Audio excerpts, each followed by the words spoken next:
Hey, good morning. Good afternoon Good evening. and good night. Welcome to the show, guys. Thrilled to have you. Hope August 12th. hope you wait no.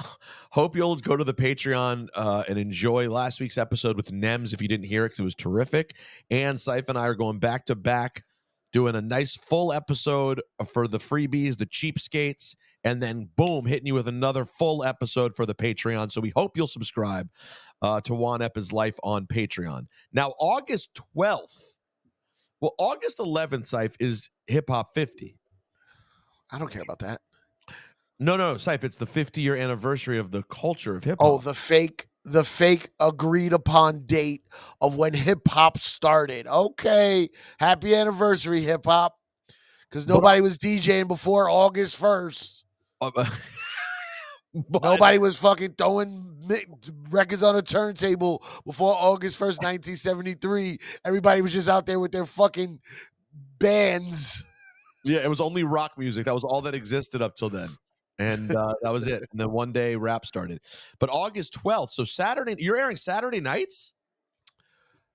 Yes, I believe so. Saturday night, 10 o'clock. I don't know how good or bad of a time or date that is, but Can I weigh in? yeah. I think it's shit, miss. Well, listen, it is what it is. Hopefully they rerun it a lot of times. They will. I have to imagine people are just going to catch it when they catch it. Because I mean, otherwise, you air Saturday night at 10 o'clock. Your desired demographic is, Syph? Old people? Called fucking losers, man. Yo, I need a Thursday at 9, Thursday at 8. But how about Wednesday at 10? Can we pause one episode of 60 Days In to play Hip Hop Treasures? I don't know. No, you know what? We need 18 hours of First 48. And mind you, I am the key demographic. You love it. You're a P1. I'm a P1 of First 48. I'm in. But throwing in a little bit of hip hop in the middle of that would be great. Now, Syph, if your experience is like what mine was when my show was airing on A&E, it's not. First, let me just say this: yours is not going to be. I think you're going to have a better experience. I enjoyed the. By the way, let me be clear. I love doing the show. I had a ball, but they had us sandwiched between. So they ran the wrestling documentaries. There were 2 or 3 WWE shows, including 2-hour-long documentaries. Yeah. Airing back to back. I think it was 3. It was a 2-hour and a 1-hour. Okay. So the wrestling lineup on A&E would start at 8 o'clock with an hour-long show. Then boom, or an hour-long wrestling program, followed by a 2-hour wrestling program. Wait, no, I'm saying the first hour was actual wrestling. No, both. Both docs. Oh, both docs. Okay, got it. So 2 different kinds of WWE docs. Yep. And then we'd come on to do our sort of like recap show to start what would be essentially the 4th hour of television. Yeah. At 11. So needless to say, I would get like a bunch of tweets from people when they saw me pop up in the documentaries. But by the time it got to our show, you know what kind of different level nerd you have to be to dig into out on your Sunday night. Now it's 11. You're staying up till 11:30. It's a lot. So I hope that your show re-airs at times when people are able to just enjoy themselves. Yeah, I hope so, man. It's a really cool show. I did I guess some kind of after show thing that's gonna air online or whatever. And that's the first time I actually got to watch clips from the show, and it was really good. I was thoroughly impressed. So I'm excited, man. And of course, I stand in solidarity with the unions. Of course I stand in solidarity with SAG-AFTRA and with the WGA, and I pray for a short strike and a big reward. I stand in solidarity. I'm right, you do. Yes. I'm not like I'm only semi-focused on what the writers and actors strike is about fully, Yeah. but I will say what I've heard. I mean, there's some shit going on. The wanting background actors who already aren't paid great to be able to have their likeness used forever is fucking insane, bro. It's crazy. And I had a moment yesterday when I was thinking about the strike. I watched the first hour. Natalie kept chatting with me about God knows what all night long, so I didn't finish the movie. Although some of it she actually had with some really great ideas about Juan Ep, so we did make some progress. But I was trying to watch They Clone Tyrone. Never heard of it. See, that is what's fucked right now. Yeah. That is what's fucked. The streaming shit is great. We love the streaming shit for our convenience. The fact that we can stream in the shows, it's great. The fact that this movie came out with Jamie Foxx, okay, who's just coming off of we were worried we lost him.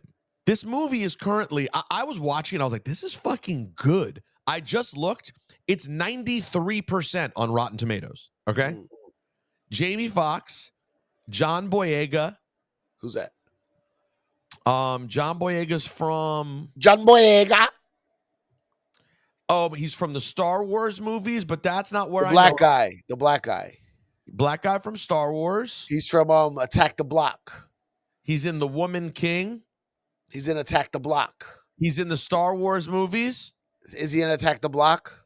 He was in... Let me know if he was in Attack the Block. He was in Attack the Block. Yes, I love Attack the Block. As Moses. Great movie. He was also on episodes of Law and Order UK. So right up your alley. But he's a mage actor, right? He's in it. Jamie Foxx plays the funniest fucking character. So Cipha, the film, it feels like when you first start watching it, you're almost watching like a, not blaxploitation, but it's like a 70s pimp black feeling movie. Yeah. And then you start realizing that it's not the 70s. It's very much now because the lead girl starts talking about blockchain. And you're like, oh wait, this is now.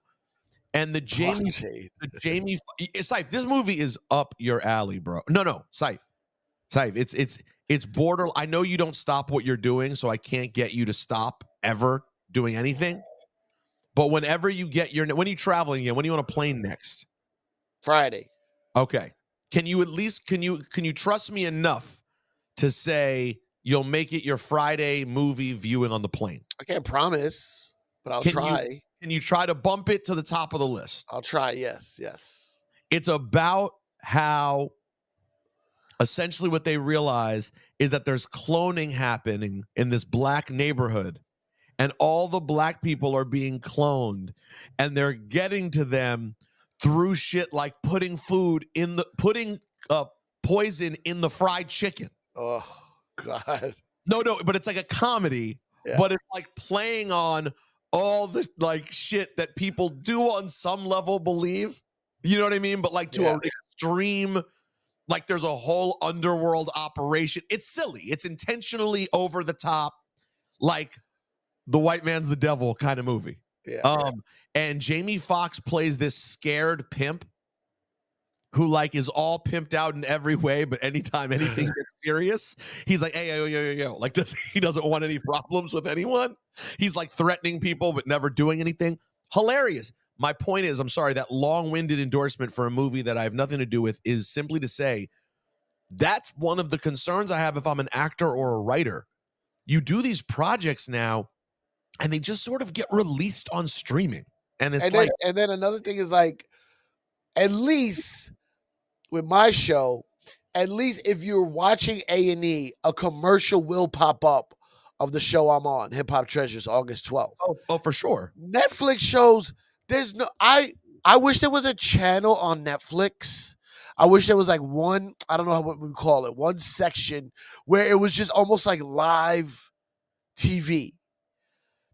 and you play your top 10 movies or TV shows in a random order, and in between you have commercials for other TV shows or movies on the channel. Yo, Because listen, I like, what you just I said is like, smart. I That's don't. Why not? Because I like to pop in, and if I get caught watching 10 minutes, I'm gonna go, yo, this is good, and I'll watch it. Right? yes. How many times have you got sucked into Shawshank or fucking um what's another one? Shawshank or Groundhog Day, and it's just on TV. Happy Gilmore. It's just on, and you're like, oh shit, and you missed the first 20 minutes, but it doesn't matter. You get it. You're so right. And then you're watching other commercials in between. A little commercial to make me go watch the trailer or watch the movie or show would be so helpful. Should I call Netflix? It's a great idea. Well, why not? Stream your top 10 joints. And even so, you could even filter it to the person's algorithm. Instead of just showing a thumbnail, show the movie. Just play it like it's live. I'm with you. I love this. I was going to start ways more simple. Like that idea, by the way, is not complicated or expensive, but awesome. I was just going to say, how about when I click play on the movie, y'all just air a couple of previews like I'm in the movie theater, and if I don't want to watch it, I'll skip it. Right, but at least guess what? I do want to watch it. I do, especially once you see that green preview thing come up. You're probably going to at least give it 30 seconds and see. Like it, because now people are making great projects. Jamie Foxx is an American treasure. He almost died. We just heard from him for the first time. He has a new movie, Cipha, and you don't know that it came out. I never even heard of it. That's never even heard. Where would I? Where would you hear of it? Where do they run? I don't know where I first saw. Like Mark Norman. Mark Norman is a comedian. He has a special out on Netflix right now. It was actually number 2 last week behind some kids show. But there's no promo for it because now Netflix, I guess, is going back to buying licensing specials as opposed to creating them themselves and paying 20, 40, 60 million dollars. Okay. So he shot it himself. He put it and Netflix bought it. And it's on Netflix. But they're not going to promo it. Right. It's just out there. If you're a Mark Norman fan, here it is. If you're a comedy fan, here it is. Cipha, I never want to make your friends in your world feel bad. When we have comedians up because they're promoting their comedy special now, it's like promoting nothing to me. It's like announcing you have a podcast. Yeah. Like, unless it happens to get big, unless they're big, here's what needs to happen. You need to have your fan. Tell me if I'm wrong. Maybe y'all discuss this. You need to have a fan base big enough at the time of your release that it pushes the shit so high on the chart that it ends up in my algorithm as one of the main things. If it doesn't get there, I saw Bert Kreischer because he's built such a fan base. Yeah. And when I see this half-naked guy and they're showing it to me, I go, oh, what's this? Yeah. Otherwise, if he was probably half as big as he is, I don't mean physically, I mean as a comedian. I know what you mean. Yeah. I wouldn't have seen it. You would have said even there's a guy a really funny Asian comedian. He opens up for Ali Wong. His name is Shang Wang. Very funny dude. She produced his special. It's out there. I never seen it. Never heard anyone talk about it. Yo, and he got produced by Ali Wong. Ali Wong. Who's Mage. Just had a big ass TV show. You got beef? Problems? So anyway. Are you okay? Yeah, no, I'm fine. You just coughed like 5 times in a row. You did like a weird. Yeah. But anyway, there's no hope. There's no hope. There's no hope. Wait, what happened? Cipha, are you gonna? Do you have anything you want to tell anyone just about the call? No. No updates on the call. No. That won't be for 2 years. But was there a conversation? Or? Oh, there was a conversation. I went and had a meeting with Shave Chappelle. Oh, is that our sneaky way of saying his name now? Me and Shave Chappelle had a meeting. All right. You A and lot of Shave. good things happening. All right.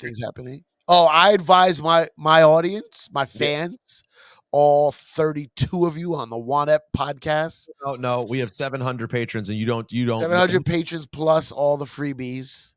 We love the I freebies. advise you to get tickets to see Shave Chappelle, Madison Square Garden.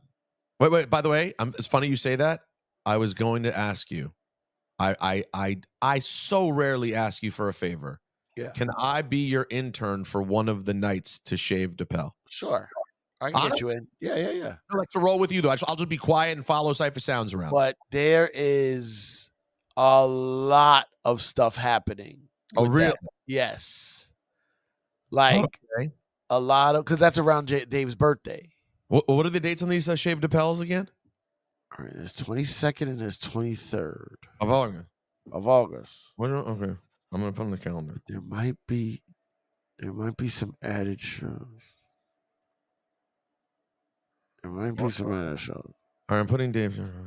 Okay, I can't say, but there might be some other shows. Okay. That is Dave's 50th. We're celebrating 50 years of hip hop and 50 years of Dave Chappelle. Wow. All right. I picked the right one to ask you on. But I advise you to get tickets because there's a lot of stuff happening that probably won't even be announced. Okay. All right. I'm ready. I'm promoting this guy like he fucking needs it. I know. What are you doing? Guys, Washington, D.C., Cipha Sounds over at the D.C. Improv, August 17th through the 20th. You know what Cipha's logic was just there? What? Why am I promoting Dave Chappelle on my podcast when I should promote me? And then he started chatting. DC Improv, August 17, 18, 19, and then a secret improv show on the 20th. Please, I beg of you, any One-Up fan from far and wide. Don't beg. You're better than that. I'm begging you. I need to sell out these shows and prove my worth. DC is a great town for comedy. Come on down, baby. Come on down. Say the dates one more time. August 17th through the 20th. Now, they got me in the small room because I got to prove something. What venue are we at again? DC Improv. Over on Connecticut. You said the 17th through the 20th? That's right, of August. So after you celebrate 50 years of hip hop, come celebrate a couple of years of Cipha doing comedy. You're almost at 10. Way over 10. Oh, wait, I started. No, not. No, what can we have? Let's set a real. Don't be like hip hop. Let's set a real date because 08 was the comedy shows that you were hosting at Comics. So what do you mean? Is that a full-time stand-up? No. Okay. But truly pursuing comedy in earnest, not like in every 6 month you host a comedy show. I would say 2011. Wow. So you're still over 10. Yeah, 2011 is when I started doing improv, and I was doing stand-up regularly.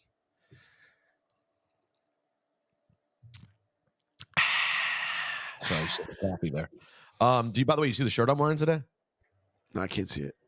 It's original. This is an original. You don't see it? What do we got here? What is this? Oh, Humpty Dance. It's an original Humpty Dance shirt. Oh, that's dope. By the way, this shirt was probably if it was a wedding gift from my boy Wrestling for Sale. No, it wasn't. It was a birthday gift. No. The wedding gift was money. I swear. Remember? So this isn't mine? No, this is mine. Natalie's trying to creep in on this shirt. Yo, she's Cipha, let me tell you, by the way, I want to be honest about something. This is going to sound offensive. Everyone get ready. I married a whore. Whoa. Married a whore. Why? How? Go on. She's a merch whore. Uh-huh. Yo, do you know how much merch this chick bought this week?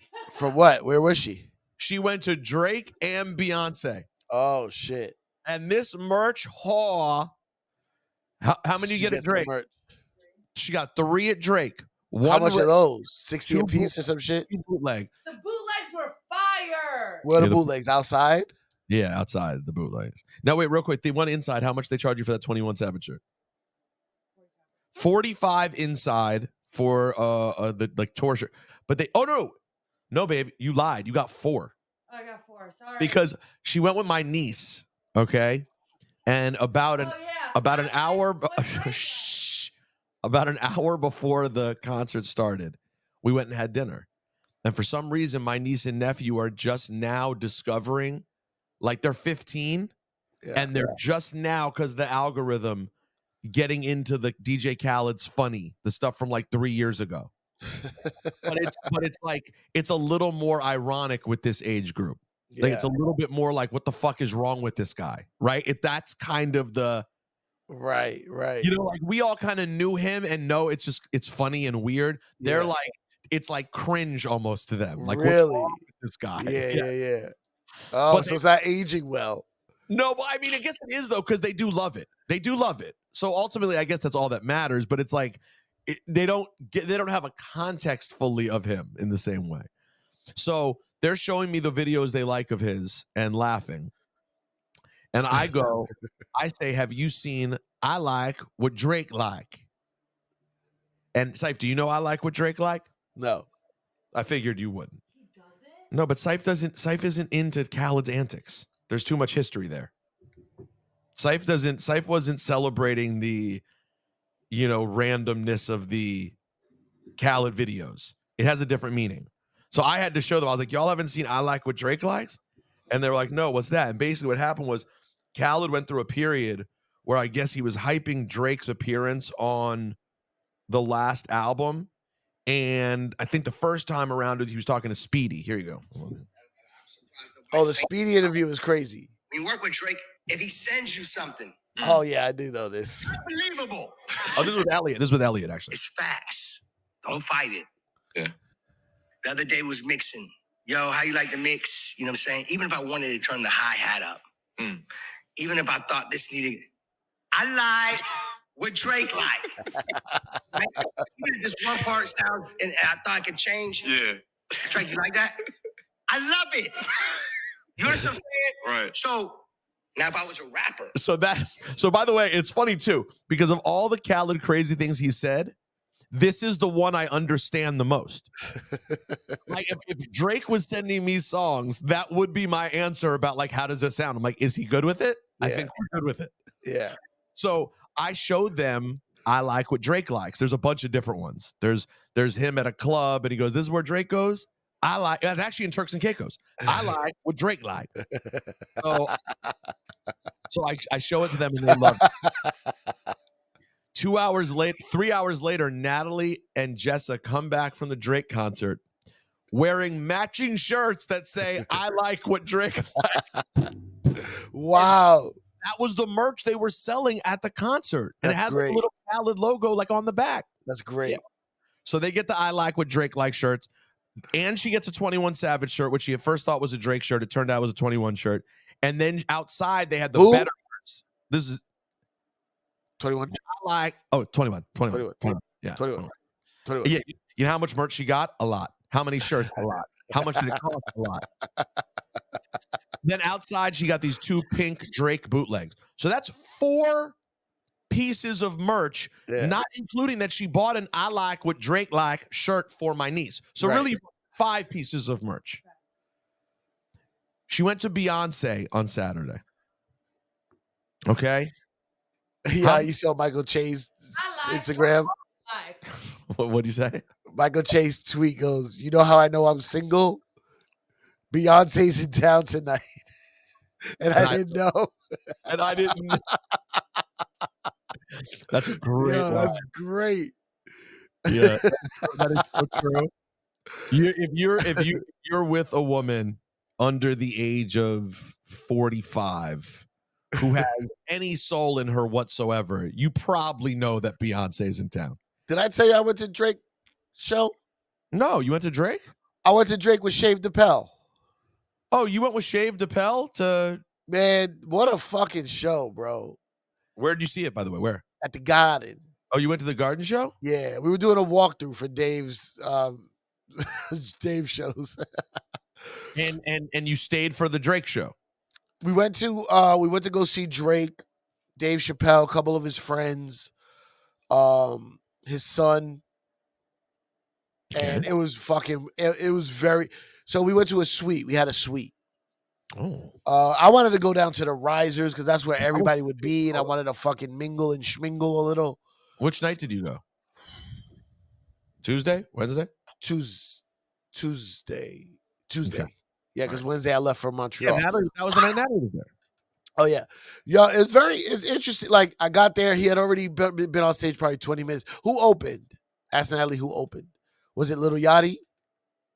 She didn't see Little Yachty.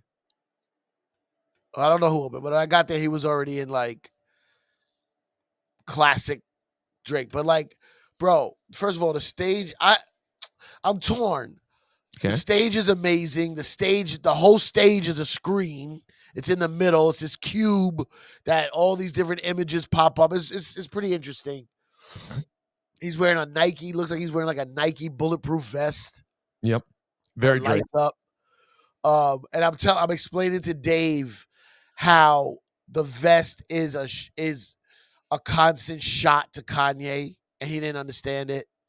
And I was like, Drake's Nike deal is just an everlasting shot to Kanye. And all they do is throw shots at each other. Yeah, that's true. Because you got to think Drake's first deal with Nike, I believe, was Jordan. Now it's just Nike. That's right. Nocta. Like literally wearing a fucking Nike logo the first half of his show. Like the logo light changed. Not even a Drake or OVO logo, just Nike. Right.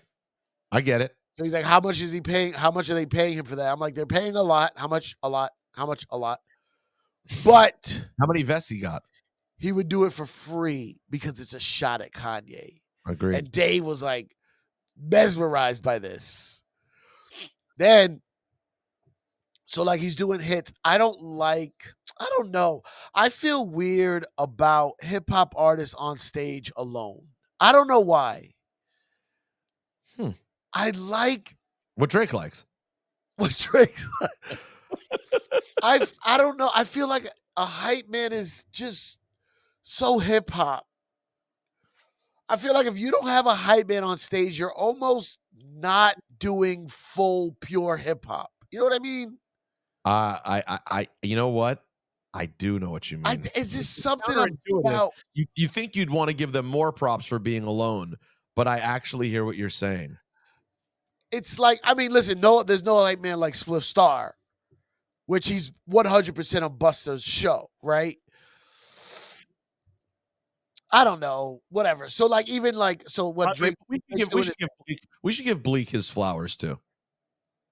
Oh yeah, absolutely. But when Bleak comes out with Jay, it feels like something. Yeah, but that's what I mean. You see what I'm saying? Like, it's an extra thing. So now Drake is rhyming and singing over some of his vocals. So his background vocals are the hype man. Because if Drake stops singing for a second, the background vocal will do the work. And that's all R&B shows. That's anyone who sings has that. Unless you have actual background singers. Like you're the Rolling Stones or fucking whatever. Okay. But I don't know. So whatever, that's part of it. But then he's doing a great job. And he's almost like this, and I mean this with no disrespect, but he's almost like a circus ringleader. Because you know who the hype man is? The crowd. Yeah. There's so many parts where he's making the crowd sing. And he's like, New York, don't do me like that. You got to sing louder. So they're like the hype man almost. And he's orchestrating them. And it's just, you forget, hit after hit after hit after hit after hit. It's like unbelievable, bro, how many songs this guy got. You just call me Whoa? Bro. Okay. I think you call me Wody, like a Wody. But so anyway, so then there's one part where I fucking hate and love. I can't figure this guy out. So he walks off of this crazy cube stage, walks over to the DJ booth, which no one was at this DJ booth before he walked over there. It's a planned thing where he starts walking to the DJ booth and Future is there DJ.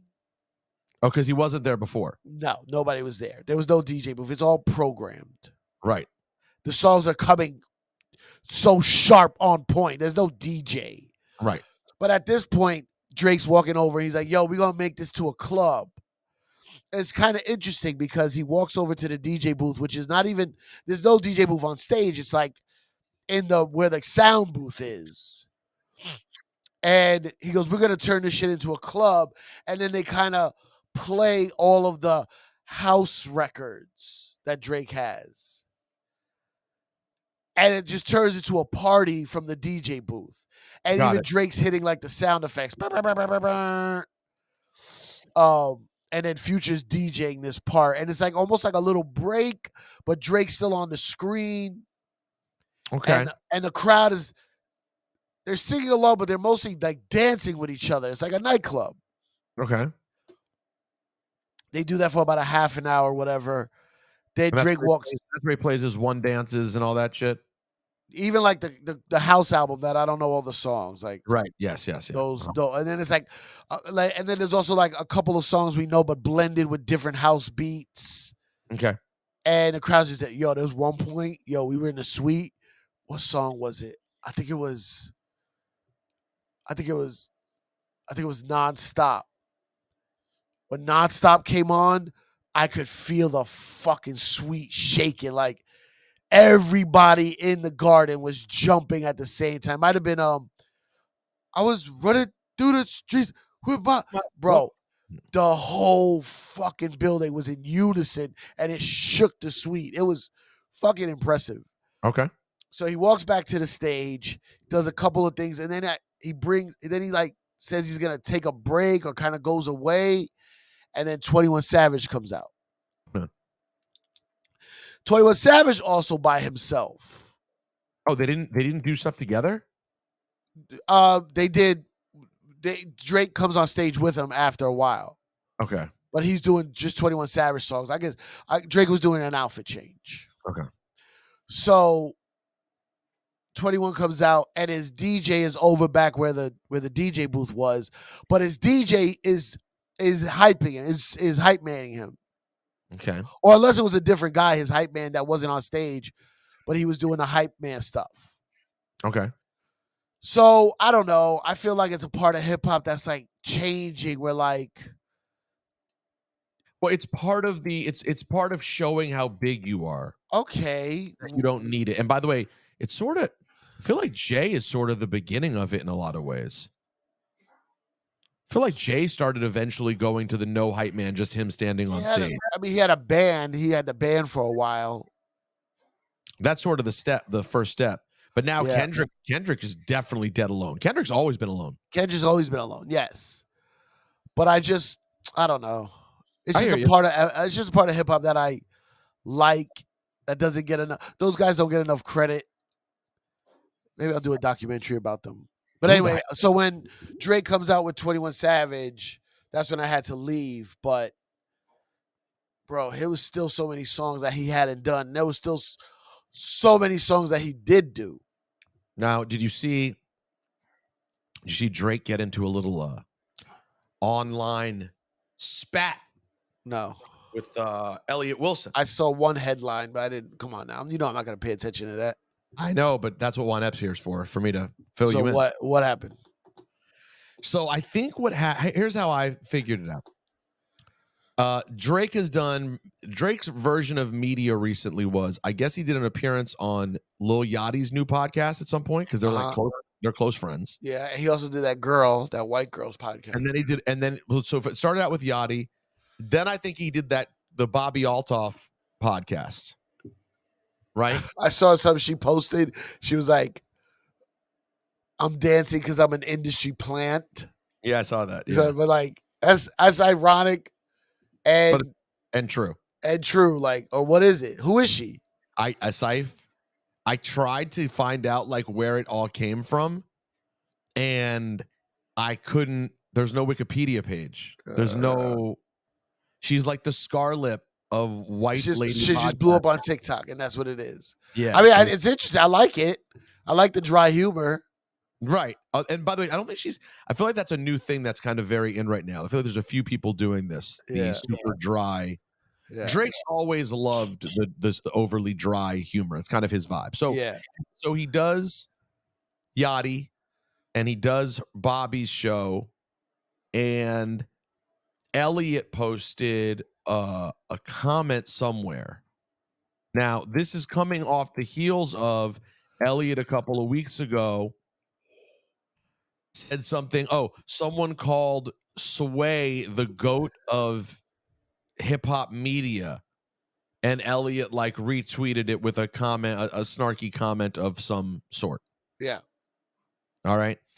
And in this case, Elliot said, Elliot Wilson called out Drake on Twitter in a since deleted post in which he complained about the rapper only doing interviews with people outside the culture. The post comes after Drake sat down with Bobby Altoff. Moment of clarity, no disrespect to Lil Boat. Yachty's convo with the boy was comfy and had some cool moments. I was more so clowning the comedy shenanigans with outsiders to our culture. It would be great to hear Drake speak to us again, even if it ain't me, Wilson said. You know why I'm beginning to love this version of Elliot Wilson? Elliot says and does the thing that in my worst moments I want to do. And I now have a wife who's like, no, shh, we don't. Shut up. You sound crazy. Relax. And he does it. He, for whatever reason, is in a place in his life, I don't know why, where he feels the need to say it. So you and him are like the same person. Oh, I relate.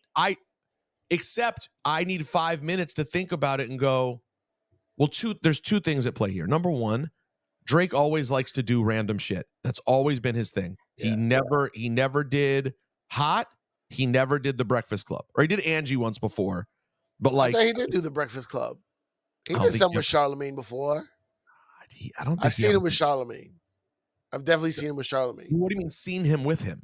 Like an interview or something online. And it literally felt like he did Charlemagne to not do you. You're not thinking about when he did the bottles line? I don't think there's ever an interview, bro. Maybe. I'm looking. Nah, there's no interview, bro. Oh, okay. All right. He sent the bottles of champagne to him. Oh, maybe that was it.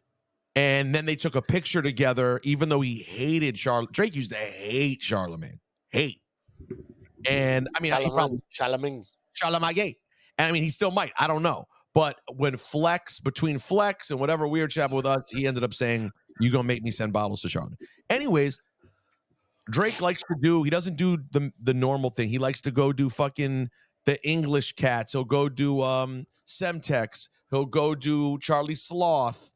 He'll do whatever. But the funniest thing about that is, so at least twice, that offbeat thing he did was Elliot. Right. Yo, you remember when Cipha and I had the morning show, and we were both friends with Drake at the time. Definitely had a friendly relationship for sure. He never came and sat and did our morning show. He went to Elliot. Elliot was doing the New York Underground Village radio shit or whatever it was. Do you remember that? Yeah. And Drake just showed up there and did an hour with them. And then a couple years ago, he did Rap Radar. So now why would you just let him do the other podcast? Like, You got it. You got it already. Yeah, like, you got what you were gonna get.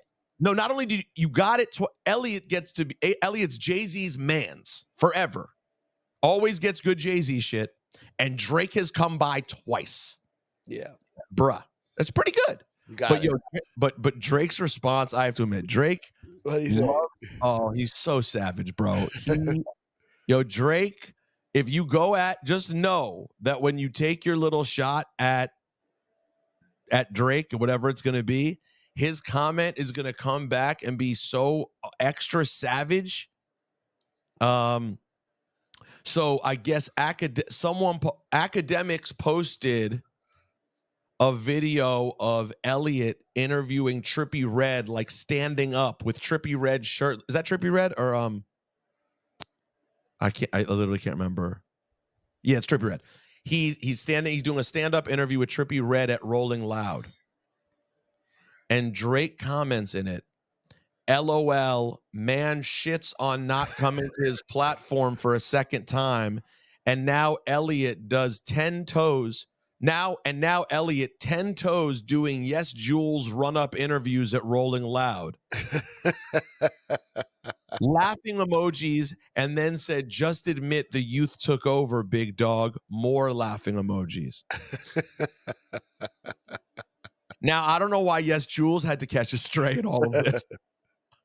She's minding her own business.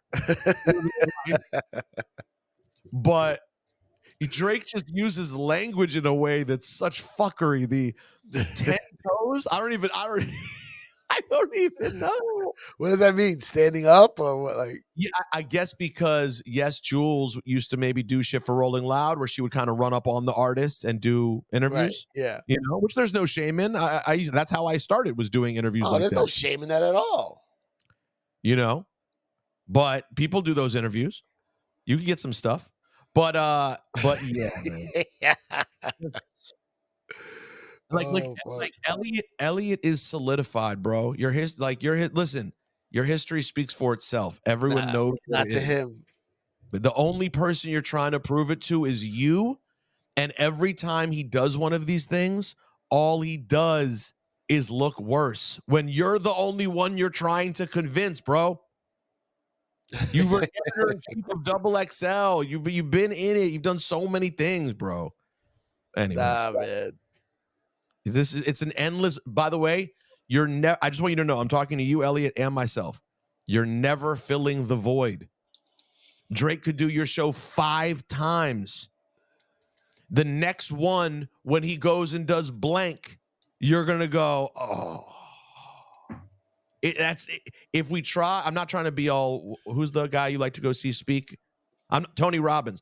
I'm not trying to go all Tony Robbins, but like that is never going to be the thing that makes us. Yo, Drake went and did a freestyle last week on the dude who does like the real latest show on Power. Oh, really? Oh, yeah, you said that. On the radar. He went on there and did like Nems talked about it last week. Hilarious. And like, listen, do I see it for a second and get that natural ping? Of course. I'm not saying that's abnormal. But you don't want to go making all of your public decisions based on that one feeling. I've done it so many times. It really never suited me very well. Now, Cipha, in other news of people who say wild things out there, do you happen to remember my first ever radio beef before I ever met you in D.C. with Don Geronimo? Oh, Geronimo, yeah. That was my guy from Sirius. What do you mean? You heard him on Sirius? He was kind of like my boss on Sirius. No. You're thinking of someone else then. He didn't work in Sirius. You sure? I'm pretty sure Don Geronimo never worked at Sirius. I think he was never. All right, go ahead. He's the reason I got fired from the talk radio station. Yeah. Right? Like we had big beef. Yo. So let me be clear about this. It was a fun story for the Juan Eppers. He's a terrible guy. He was really the shits. Like he was nasty to me from always. Aside, if you remember the first story, the first time I ever called him, I was recommended that I call him by someone else in the industry, a boss of mine. I wanted to do talk radio. He said, you know what you should do? You should call Don Geronimo. I'm 20, I'm 23, whatever. I called Don Geronimo. He answered the phone. I said, Mr. Geronimo, by the way, not his real name, but I say, Mr. Geronimo, my name is Peter Rosenberg. I want to be a talk show host, blah, blah, blah, blah, blah, blah, blah, blah. His direct quote to me as a 23-year-old was, hey, listen, I got my own problems, kid. Hung up the phone. Direct quote. What? This is while Mans was on top. Afternoon drive run. Yo, he was killing. Yo, in that era of radio, afternoon drive in DC, late 90s, he's probably pulling in $500,000 in DC. Talk radio in DC, yeah, man. And we're talking about it's the white older, that kind of deal. And he'd been around already 20 years. He's doing good. Okay. Was he the boss of the station or just on the air? He was the main on-air guy and had some influence. But the guy was basically just asking me he just suggested I reach out to him for advice. Like, I want to make it in talk radio. What do you think the angle is? And he said, I quote, I'll never forget it. I've got my own problems. I've got my own problems and hung up. So a couple years later, the same guy, Jay Stevens, who recommended that I call Don Geronimo. Yeah. Jay Stevens is the same man who fired me from 2 jobs in one day at WBGC and WHFS. He's the guy who said, I got to let you go. Why'd you say what you said? Boom, you're fired.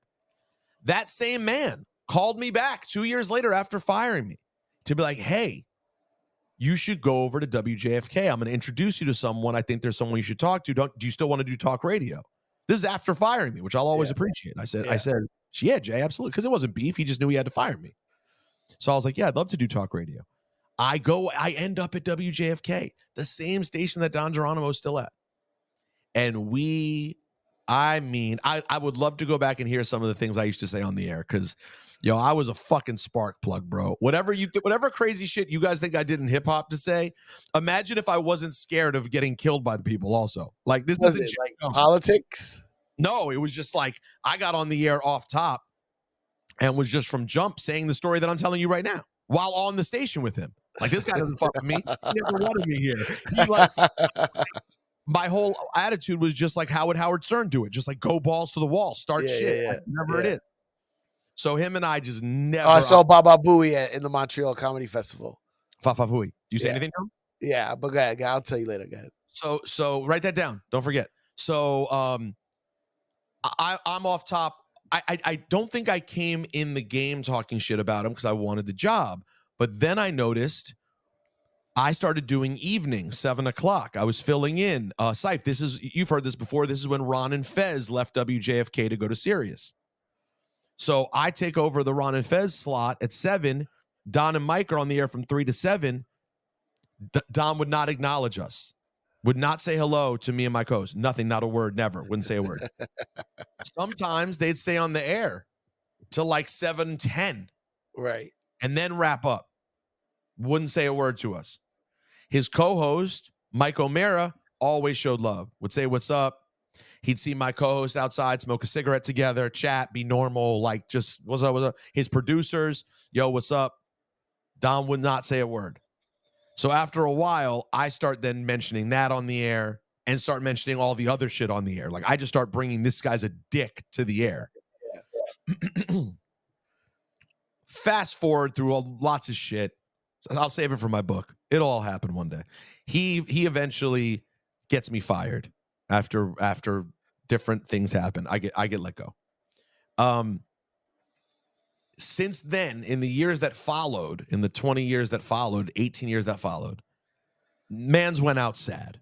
Okay. 10 toes deep. Yes, Jules interviews the whole night. He was doing middays in Sacramento, and he was doing here, and he was doing there. A few years ago, he gets hired on Big 100, the oldie station in DC, to do talk radio again. Because iHeart, which owns Big 100, they had the rights to the Commanders, the Redskins, and so now Don is now back in DC. Yes, finally. Conversation. Finally, he's back. Welcome back, D. And his stations at the Commanders games, or has the Commanders coverage is a big deal. So last week, this video, I didn't know this until after everything went down that I saw this video. What's the order? What's best? What's the best order? Okay. So I get a text from my boy who's down there in the radio. He goes, yo, you see this article? And he sends me an article. Don was at Commanders camp last week, and him and his producer were doing their radio show. What's Commanders camp? Training camp, NFL training camp for the Commanders. And they have a setup there because their station is partners. So all the shows get to do their shows there. They interview people, whatever. And it's weird because he's on the oldie station, but like they aired Commanders games, and Don's show actually got the weekly coach interview every week. Like he was very involved. He's back. And it annoyed me. I was like, damn, he made it back to DC? Fuck. All right. Whatever.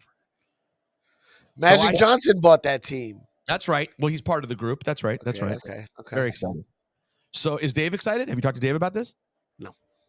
Damn. I'll bring it up when we hang out with him. When we hang out for Dave's birthday at the big party. Yeah. So, okay. So the article says He's been barred from Commanders training camp last week after saying sexist shit about a woman who was covering the team for the local CBS station. What? Now listen, just to be clear, for sports talk station, for talk radio, what he said from the era he's from was nothing. Nothing. From the Howard Stern era, this what he said was nothing. But for 2023, on a team that just ousted their owner because of like allegations around women being a big part of it. Really?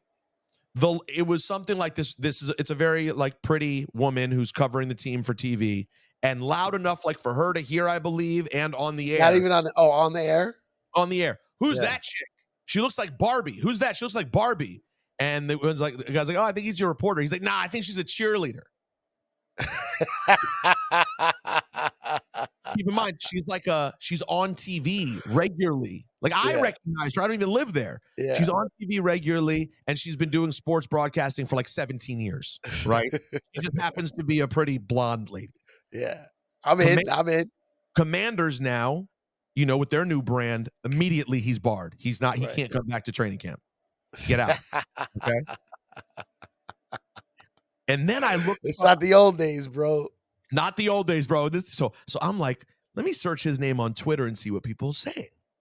The first thing I find on Twitter is a video that he posted from like 2 days before the incident, Cipha. Listen to this video from 2 days before the incident. He looks so happy. Look, hold on. Here, look and listen. There, it's I don't know, 7 o'clock here. Oh no, hold on, I closed it. Sorry, one more time. And I'm up outside having my coffees, not waking up everyone else in the house. Dogs are still sleeping. Wanted to say thanks for all the support I got on social media yesterday about my announcement with iHeart. I know that some of you read what I wrote. I didn't put the space in between re and signed, so some of you thought I wrote I had resigned through 2026 doing mornings on Big 100, which is just goofy. Sorry about any sort of misunderstanding there. I have space signed through 2026 to continue doing mornings at Big 100 and working with the Washington Commanders, and I couldn't be happier. So that's the announcement. How about that hair? He has since been fired. Oh, shit. Yo, and by the way, I'm such a sap that when I saw that video, I actually felt bad for a minute. Because no matter how much he was a piece of shit and such a prick and still dumb enough to be doing the old bits of not being able to roll with the times, just to see that he was so happy he resigned for anyone in radio and then to have that yanked within a week. Yeah, it's bad. It's like don't get me wrong. I wanted to dance on his grave. And I know it kind of sounds like I'm doing that and telling the story. It is an interesting story and I will have a chuckle, but nah, I feel bad for anyone who gets that moment and then is like, but whatever. He's a 65-year-old white man. He'll pop up getting a check from someone somewhere. I'm sure he's been doing it. He's managed to do it over and over again. Yeah, but that was the big one. That was the big return. Yeah. You've made it back to DC. Morning drive. You re-upped, by the way, through 2026. Yeah. I want a contract that good these days. That's a nice 3 years. Yep. Cushy money. So, yeah, that one sucks. But couldn't happen to a worse guy. Cipha, you said, what did you say that I wanted you to remember? So, Baba Booey. Oh, you saw Fafa Fui. I'll tell you about Montreal on the Patreon. I'll tell you something real quick. All right. Bro, there's a movie, Sound of Freedom. Have you heard of this? I did. Hold on. Let me oh my God. If you want to feel the feels, if you are not in touch with your emotional self, like wait, bro. Is this about the child trafficking? Yes. Bro. But then have you heard all the other shit that's going on with it? The shit around it? No, what? Oh, there's all there's a lot of shit. Like there. What? You should Google it because I won't do it justice, but it's about exposing child trafficking and how it relates to Hollywood and shit. There was no part about Hollywood, no. Not in the movie. Okay, in the movie, there's no part about Hollywood. It's just about child trafficking, right? Oh, maybe. Okay, there's one part of the movie where in order to try to rescue this little girl, they're talking about creating a sex slave island. I guess that could be taken as a shot. Okay, I don't want to get this wrong then. Yeah. All I'll say is go look around on Yeah. TikTok and other places. There's a whole thing of all these people trying to go see the movie, and like the movie fails. And like the heat our AC's broken. Oh, the real thing. Yeah. Oh, well, it's funny because at the end of the movie, the actor, I don't know how to say his last name, Jim Caviezel. How you say that guy's name? He was Superman, and he was also in Oh yeah, I don't know how to say it. Jim Caviezel. Yeah, whatever his name is. Because I like that guy because he was in that show Person of Interest. He was one of my favorites. So at the end of the movie, there's like this big, it's a countdown. It's a special message in 2 minutes after the credits. He said he made the movie 5 years ago and I got nothing but resistance, Right. and hard for it to come out. And then there's a way you could scan a QR code, and you could donate money for people to go see it, or research more about the whole. But yo, bro, it's really good though. It's just a good movie. I don't know if I would even use the word good, like, because it's brutal. It's heavy. Bro, I cried like 3 times, and I left the theater and like not knowing what to do with my life, bro. But I like what he says in the movie. He says, apparently the book, he's like, it's all about storytelling. The book, Tom Sawyer, Abraham Lincoln used the book Tom Sawyer to spread the word about slavery, and that was a big uproar in trying to abolish slavery. So that's what they say they're trying to do with this movie. But like the talks of the kids getting fucking, it's heavy, bro. But I'm in. I want to help. I don't know how, but it's saying there's $150 billion a year industry, and then it said there's more people in slavery now than when slavery was legal. No. I know. I don't want to believe it. No. That's what they say. All right, we're going to go to Patreon right now. So if you want to hear this conversation continue, maybe not, we won't literally focus on the horrifying details, but we're going to hear about Cife's time in Montreal. Did you see the video of Cardi B over the weekend? Yeah, we got to talk about Cardi for a moment. Travis Scott album is out, and I do want to get more of Cife's take on the Hip Hop 50 thing. I want to have this conversation about it being the actual date, because I'm starting to have so many more mixed feelings about it than I did initially. So if you want to come over to Patreon, patreon.com/OneEpIsLife. We'll see you there.